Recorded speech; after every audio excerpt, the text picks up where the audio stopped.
What's happening in the body during recovery? Recovery is often misunderstood because many people assume it happens automatically once training stops. You work out, you rest, and recovery simply takes care of itself. In reality, recovery is an active process that the body has to complete, and that process involves more than muscles alone. When you train, multiple systems are being challenged at the same time. Muscles are producing force, connective tissue is absorbing and transferring load. The nervous system is coordinating movement and managing effort. Circulation is responding to increased demand. Recovery is the process of bringing all of those systems back into balance so the body can move efficiently again. This is why recovery doesn't always feel complete just because soreness fades. You can feel less sore and still feel tight, restricted, or heavy. That usually means one or more systems haven't fully reset.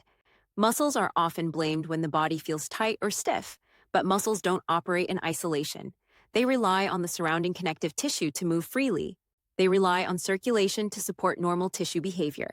And they rely on the nervous system to regulate tone and coordination. When any of those supports are compromised, muscles can feel restricted, even when strength levels are perfectly adequate. One of the most overlooked elements of recovery is fascia. Fascia is the connective tissue network that allows muscles to glide, layers to slide, and movements to feel smooth and coordinated.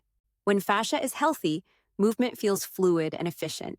When fascia becomes restricted or dehydrated, movement can feel sticky, resistant, or effortful. This is why someone can be strong and still feel locked up.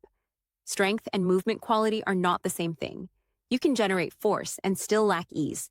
Repeated training places stress on connective tissue over time.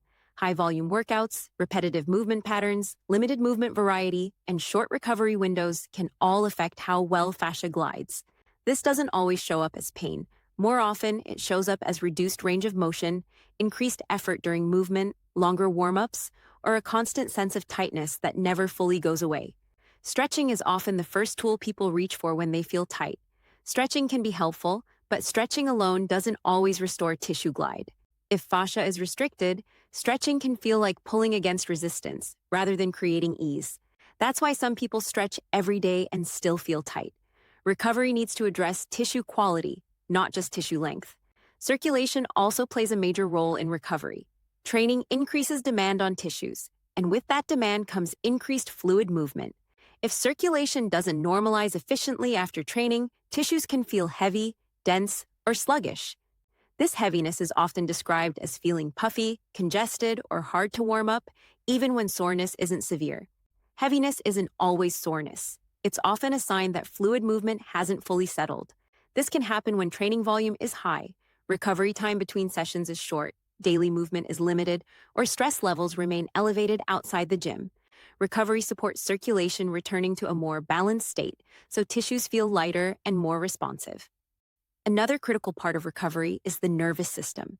Training keeps the nervous system in an activated state. Daily life often reinforces that activation through stress, deadlines, screen time, and constant stimulation. If the nervous system doesn't shift out of that heightened state, muscles tend to remain guarded. Tension doesn't fully release, even during rest days. This is why some people feel tense even when they aren't training. The body hasn't been given the signal that it's safe to let go. Recovery involves more than physical rest. It also involves helping the nervous system settle so tissues can respond differently. When recovery is incomplete, the body carries tension forward into the next session. Movement becomes less efficient. Effort increases. Progress feels harder than it should. Over time, this creates the feeling of training hard without seeing the return you expect. Recovery is not about doing nothing. It's about creating the conditions that allow the body to reset, reorganize, and prepare for the next demand. Understanding what's happening in the body during recovery helps explain why intentional recovery strategies matter and why addressing muscles alone is rarely enough. In the next section, we'll look at how massage fits into this process and how it can support performance recovery without replacing training, rest, or smart programming.